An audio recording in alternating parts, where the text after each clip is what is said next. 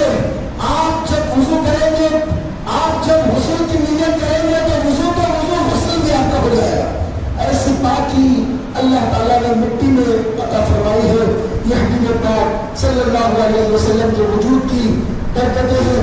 عزیزان محترم، جس شب مصطفیٰ تشریف لائے اللہ نے پوری کائنات میں جشن کا ماحول بنا دیا۔ آپ جانتے ہیں اللہ نے اس سال ایک ہے مہینہ، ربیع الاول کا مہینہ نہیں، پورا سال کسی گھر میں اللہ نے بیٹی نہیں دی، حالانکہ بیٹی رحمت ہے، برکت ہے، ہر گھر میں اللہ نے بیٹا دیا۔ کیوں؟ کیونکہ جاہلیت کا زمانہ تھا، ابھی اسلام کا سورج چمکا نہ تھا، وہ لوگ بیٹی ہوتے ہی ماتم مناتے تھے، غم کرتے تھے، پریشان ہو جاتے تھے۔ اللہ نے نہیں چاہا کہ جس سال مصطفیٰ تشریف لا رہے ہو کسی گھر میں بھی ماتم ہو، ہر گھر خوشی کا اظہار کرے کیونکہ مصطفیٰ آ رہے ہیں۔ اب دیکھیے اللہ تعالیٰ نے ایسے جشن کا اہتمام کیا، ایسے خوشیوں کا اہتمام کیا، اور اس دن میں ہم خوشی کا اہتمام کرتے ہیں تو بات کرتے ہیں کہ خوشی کا اہتمام کیوں کیا جائے، یہ کتنے تعجب کی بات ہے۔ بعض حضرات اعتراض کرتے ہیں اور کہتے ہیں 12 ربیع الاول کو جس سے ہم مصطفیٰ تشریف لائے، 12 ربیع الاول کو ہی حضور کا وصال ہوا، آنے کا جشن مناتے ہیں، جانے کا غم کیوں نہیں کرتے؟ لوگ اعتراض کرتے ہیں آنے کا جشن تو مناتے ہو اور اسی 12 ربیع الاول کو حضور دنیا سے بظاہر تشریف لے گئے، وصال ہوا، جانے کا غم کیوں نہیں کرتے؟ تو عزیزان محترم، ہم اہل سنت و جماعت کے پاس مضبوط جواب اس کا ہے۔ طبیعت آپ کی مچل جائے گی اور دل دماغ میں اس جواب پر اٹھائے تو پھر کسی جواب کی آپ کو ضرورت نہیں پڑے گی۔ جواب یہ ہے، لوگ پوچھتے ہیں تم آنے کا جشن مناتے ہو، جانے کا غم کیوں نہیں کرتے؟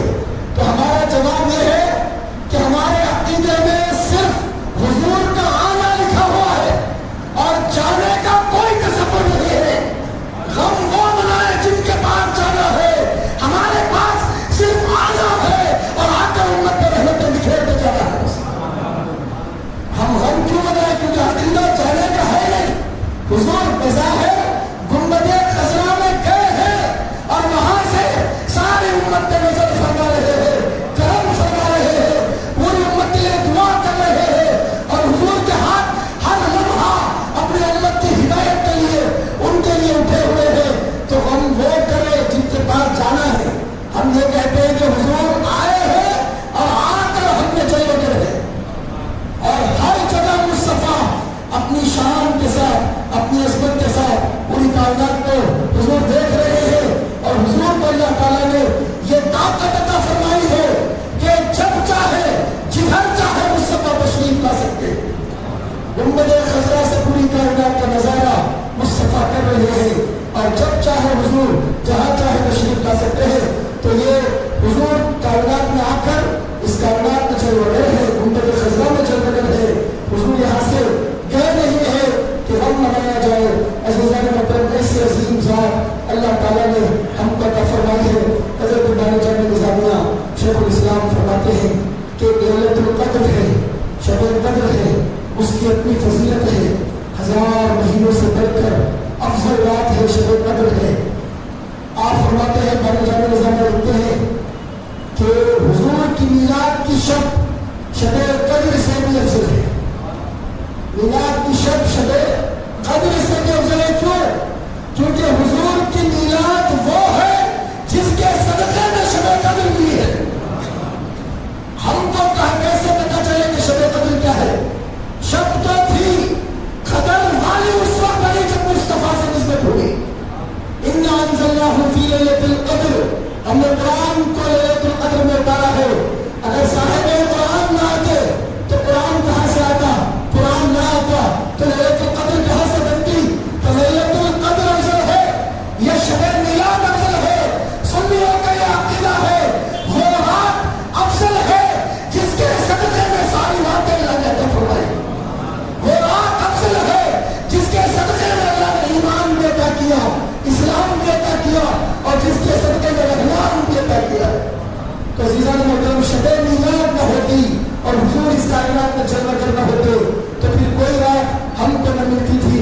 عزیزان محترم، حضرت شیخ الاسلام بانی جان نظامیہ مزید لکھتے ہیں کہ جمعہ بڑی عظمت والا ہے۔ کیوں ہے؟ عید المومنین ہے، مومنین کی عید ہے۔ جمعہ مومنین کی عید ہے۔ کیوں مومنین کی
سبحان اللہ.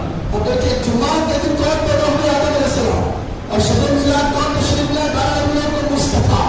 تو آدم کے یوم میلاد سے فضیلت ایسی ہے، یوم میلاد کی وہ فضیلت ہے کہ آپ جس دن جلوگر ہوئے اللہ اس دن گھڑے سے کیا ہے جس میں اللہ ہر دعا کو قبول کرتا ہے. تو مصطفیٰ جس شب تشریف لائے ہیں، جس صبح صادق میں تشریف لائے ہیں اور جس دن تشریف لائے ہیں، ضرور ایسی گھڑی اس میں ہوگی کہ اللہ تبارک و تعالیٰ اس میں ضرور دعا کو قبول فرمائے گا.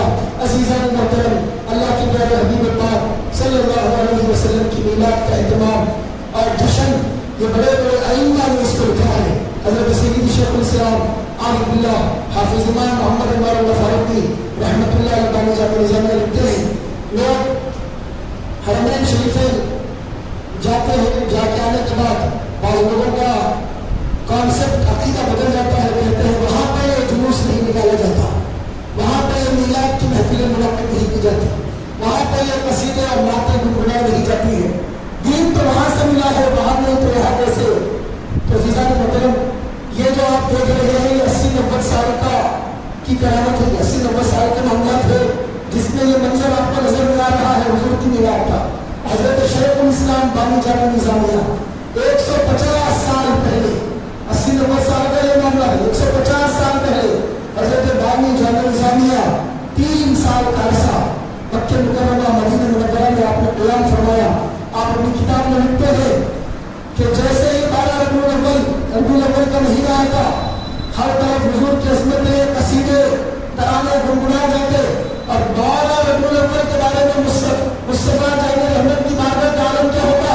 حضرت بانی جامع لکھتے ہیں کہ ہر طرف سے قافلے، ہر قبیلے سے، ہر محلے سے، ہر مقام سے، مختلف ممالک سے مختلف قافلے اور جماعتیں. اب دیکھیے قافلہ کس کو بولتے ہیں؟ قافلہ بولے تو جماعت نہ، یہ قافلہ جا رہا ہو تو جلوس جا رہا ہو. تو اپنے اپنے محلوں سے، اپنے اپنے مقامات سے قافلے کے قافلے حضور کی بارگاہ کا قصد کرتے ہوئے، مصطفیٰ کا پرچم لہراتے ہوئے اور دنیا کو جلاتے ہوئے، روشنی لگاتے ہوئے، حضور کے قصیدے گنگناتے ہوئے مصطفیٰ کی گنبد خضرا تک پہنچتے ہیں. اب دیکھیے کہ جلوس نہیں ہے کہ قافلوں کا جانا تو کب کا آپ نے 150 سال پہلے، سالوں سالوں سے اللہ کے پیارے حبیب پاک صلی اللہ علیہ وسلم کی میلاد کی عظمتیں اور شان بیان کی جا رہی ہے. کوئی نیا کام نہیں ہے. حضرت بانی جامع نظامیہ یہاں تک لکھتے ہیں، آپ دیکھیے لوگ کہتے ہیں نیا معاملہ ہے، میلاد کی محفلیں کیا اس زمانے میں ہوئی؟ تو آپ مجھے بتائیے کہ میلاد کے بارے میں اتنا تذکرہ آپ نے سنا کہ حضور پاک علیہ السلام جس سال پیدا ہوئے، جس مہینہ پیدا ہوئے، جس دن پیدا ہوئے، اس دن کا عالم کیا تھا، رات کا عالم کیا تھا، کس طرح پیدا ہوئے، کیا وقت پیدا ہوئے، کیا وقت اس کائنات میں سبب جانتے ہیں. اب آپ بولیے کہ یہ معلوم کیسے ہوا؟ یہ معلوم کیسے ہوا کہ میلاد کے سارے واقعات آپ کو کس طرح معلوم ہوئے؟ تو معلوم کس طرح ہوئے؟ اللہ کے پیارے حبیب سے صحابہ نے سنا، صحابہ نے اپنے بعد والوں کو بیان کیا، تابعین کو، انہوں نے صحابہ سے تابعین نے سنا، تابعین سے تبع تابعین نے سنا، انہوں نے اپنے بعد والوں کو بولا، انہوں نے اپنے بعد والوں کو بولا، ہم تک معلوم ہوا. تو صحابہ نہ بولتے تو یہ آتا ہی نہیں تھا ہمارے تک. ہم تک یہ سارے واقعات آئے اس لیے ہے کہ ہر صحابی نے مصطفیٰ کی میلاد کو بھی بیان کیا ہے، عظمتوں کو بھی بیان کیا ہے اور حضور کے قصیدوں کو بھی گنگنایا ہے. عزیزان محترم، یہ نئی بات نہیں ہے، یہ بہت پرانی بات ہے. نئی ان لوگوں کے لیے ہے جو دین میں نئے ہیں، ابھی جن کا مطالعہ مضبوط نہیں ہے، جن کی اسٹڈی مکمل اور مضبوط نہیں ہے، ان کے لحاظ سے یہ معاملہ نئے ہیں. لیکن عزیزان محترم، اللہ کے پیارے حبیب پاک صلی اللہ علیہ وسلم کا جشن منانا اور حضور کی عظمتوں کو بیان کرنا، رفعتوں کو بیان کرنا، قصیدوں کو بیان کرنا، جلوس نکالنا، ساری چیزیں شریعت میں محمود مستحسن ہے، مستحب ہے، پسندیدہ ہے. شرط یہ ہے کہ شریعت کے دائرے میں کی جائے. جلوس کا معاملہ نہیں. بعض نوجوانوں کی بد اخلاقی اور بے ادبیوں کی وجہ سے لوگ اس کو نشانہ بنا رہے ہیں. عزیزان محترم، مصطفیٰ کی عظمتوں والا میلاد اور حضور سے نسبت والا جلوس ہے تو پورے ادب کے ساتھ نکالا جائے، پورے احترام کے ساتھ نکالا جائے. ایسا نہ ہو کہ گاڑیاں بھگا رہے ہیں، روڈ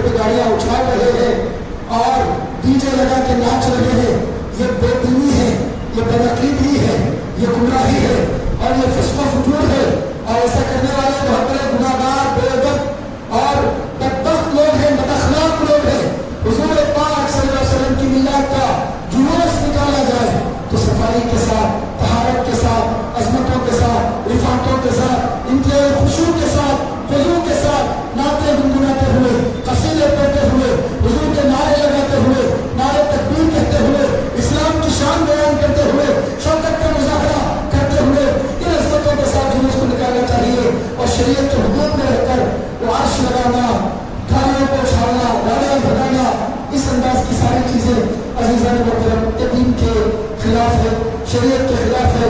کم سے کم ایسی حرکتیں حضور کے میلاد کے جلوس میں نہ کرے۔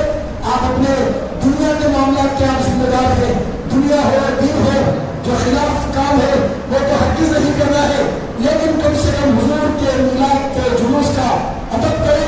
اور بعض وہ نوجوان جن کی وجہ سے جلوس بدنام ہو رہا ہے اور حضور پاک صلی اللہ علیہ وسلم کی عظمتیں اور افاقے اور اہل سنت و جماعت کا پاکیزہ عقیدہ خراب ہو رہا ہے، وہ لوگ اس بارے میں احتیاط کریں۔ ان چند گزارشات کے ساتھ میں اپنے بات کو ختم کرتا ہوں۔ اللہ تعالیٰ سے دعا ہے اور جو کچھ کہا گیا اس کو اپنے دربار قبول فرما، تو اہل سنت سے زیادہ عمل کرنے کی توفیق عطا فرما۔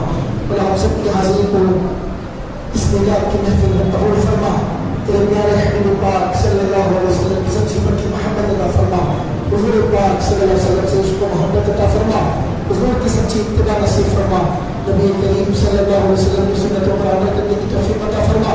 اللہ کے پیارے حبیب پاک صلی اللہ علیہ وسلم کی عظمتوں کو دین میں اٹھانے کی توفیق عطا فرما۔ مولا پوری دنیا میں، پورے عالم اسلام میں جہاں کہیں مسلمان رہتے بستے ہیں مولا، اس میلاد کی عظمتوں کی صدقے میں مولا جن جن کے جو جائز مقاصد ہیں مولا سب کی تکمیل فرما، جن جن کی پریشانیاں جو پریشانیاں مولا سب کو دور فرما۔ مولا کرم فرما، رحم فرما، فضل فرما، ساری امت مسلمہ پر کرم فرما۔ تیرے پیارے حبیب اللہ صلی اللہ علیہ وسلم کی صدقے میں ہم سب کی دعاؤں کو قبول فرما۔ تڑپنے بھڑکنے کی توفیق دے، دل مرتضیٰ سوز صدیق دے، قوت عشق سے ہر پست کو بالا کر دے، جہاں میں اس کو محمد سے اجالا کر دے کہ محمد سے وفا تو نہیں تو ہم تیرے ہیں، یہ جہاں چیز ہے کیا اور قلم تیرے ہیں۔ محمد کی محبت دین حق کی شرط اول ہے، اسی میں ہوا اگر خامی تو سب کچھ نامکمل ہے۔ وآخر دعوانا ان الحمد للہ رب العالمین وما علینا الا البلاغ۔